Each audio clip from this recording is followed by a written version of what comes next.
Poštovani gledalci, svojevremeno naša emisija je dosta govorila o mladim dizajnerima, forsirala ih, vodila akcije, okupljala ih i predstavljala njihove radove i na svu sreću i ono što je nama pravo zadovoljstvo jeste što su mnogi od njih zaista postali dizajneri kod mnogih proizvođača automobila u nekim kompanijama i ako smo postigli cilj, onda možemo s pravom da kažemo da je to ono i što smo hteli. Dakle, da im omogućimo da se u svom poslu dokazuju. A danas, kao što vidite, opet ćemo govoriti o mladim dizajnerima. To je razlog što su ovi modeli ovde u našem studiju, što su ovi crteži tu i što nam je u goste stigao mladi dizajner Darko Marčeta iz Zrenjanina, tačnije iz sela Klek. Darko, pre 20 godina si slao prve makete emisiji Sat, je li tako? Jesam, jeste. I? Nažalost, nisam dobio tu čast da to bude objavljeno i da dobijem mali burago. Evo, danas si ovde sa svojim modelima, crtežima.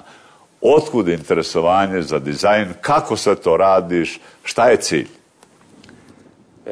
Interesovanje, pa ljubav prema automobilima najviše i da mogu da predstavim ljudima sve ono što u glavi imam, a želim da pokažem, da svi vide šta je u stvari budućnost, neka moja vizija budućnosti. Koju si školu završio?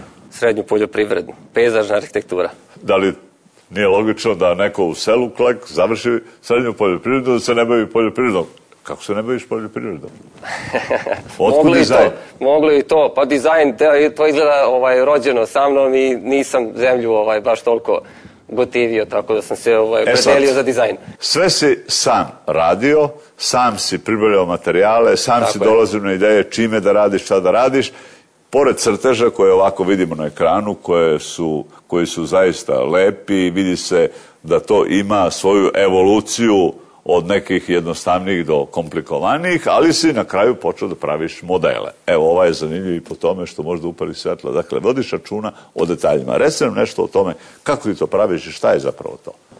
Pa, ideja da napravim model, sada, eto, već kad sam počeo da malo ozbiljnije se bavim tim, da lakše bi mi bilo da uradim nešto trodimenzionalno, da dokažem i da pokažem nego na papiru.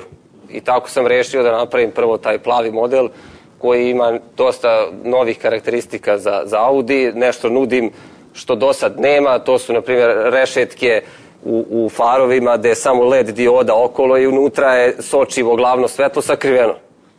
Sad tu ima neke uštede u proizvodnji, ali i sam dizajn je drugačiji. Dakle, ovo je prava proizvodnja, je li tako? Tako je. Taj model tu je neki futuristički ili neki model koji bi trebalo da se možda nađe u programu Audi, bar tako izgleda. Ovo je neki odgovor moj na model Maybach i Fantoma, Rolls-Royce Phantom. To je auto koji je namenjen za ljude koji se voze isključivo u limuzinama. I ima tu stvari koje sam olakšao, prvenstveno za te ljude koji ulaze i izlaze non stop iz kola, to su stvari klizna vrata. Vratili smo, stavio sam klizna vrata na jedan luksuzan model, to bi izgledalo ovako nešto kad bi se otvarala vrata i sad šta je prednost toga, to je da kogod ulazi u auto, izlazi, ta VIP ličnost, mora da napravi to zaobilaženje oko vrata. Ovde nema problema, znači vozač otvara vrata. Dakle, vodiš računa, kad radiš dizajn, ti sad već vodiš računa i o nekim tehničkim karakteristikama, o nekim detaljima koji to što praviš čine funkcionalnim, je li tako? I jednostavnim za proizvodnju. E sad, reci mi šta ti sad očekuješ od svega toga? Čujem da u selu mnogi kažu pa šta će mu to, što se bavi time, a dok te drugi podržavaju. E sad, ajde da kažemo, šta je cilj? Ko mi daje podršku, ja nastavljam dalje i tako sam i napravio ovaj auto gledajući plavi, rekao sam mogu da napravim još bolji, namestio sam sad kad gledam njega, kažem mogu još bolje, ja to hoću, taj moj cilj da ostvarim, da pokažem. Dakle, cilj je dokazati da nešto možeš, umeš i znaš. Samo kad hoćemo, sve možemo. Odlično. I to bi ujedno bila i poruka svim mladim dizajnerima, roditeljima. Šta bi im ti poručio? Samo neka usmeravaju decu na siguran put, ako vide da imaju neki talenat, neka ga odmah guraju u to. Ja se nadam da će ovo svi ozbiljno shvatiti. Verujem da će ovo što si ti radio vidjeti neki ljudi, kad je reč o proizvođačima automobila, kad je reč o nekim drugim kompanijama. Jedan mlad čovek došao iz nekog kleka da pokaže koliko ima smisla za ovakav dizajn. Zaista za svaku pohvalu je, čestitamo ti. Hvala. I verujemo da će ovo biti zapaženo, ali što je najvažnije, ti si ovoga puta pokrenuo nešto sa čime smo mi prestali. Vraćaš nas mladim dizajnerima.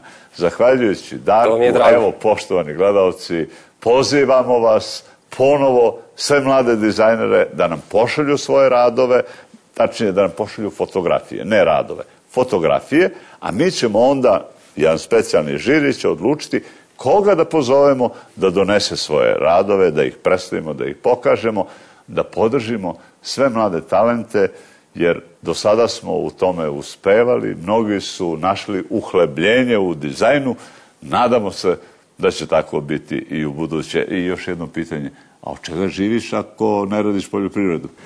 Pa isto je vezano za dizajn, dizajniram sportsku opremu. Dakle, ipak od dizajna. Mora. Odlično, bravo, čestitam. Verujem, poštovani gledalci, da je ovo bilo zanimljivo. Tebi, Darko, hvala što si bio naš gost, što si doneo sve ove modele i crteže u naš studio. Hvala i vama na pozivu. I želimo ti puno uspeha i nadamo se da ćete oni koji o ovome razmišljaju zapaziti, jer naš je cilj da afirmišemo mlade talente, oni koji umeju, znaju i hoće. Hvala ti još jednom. Hvala na podršci, hvala i vama puno.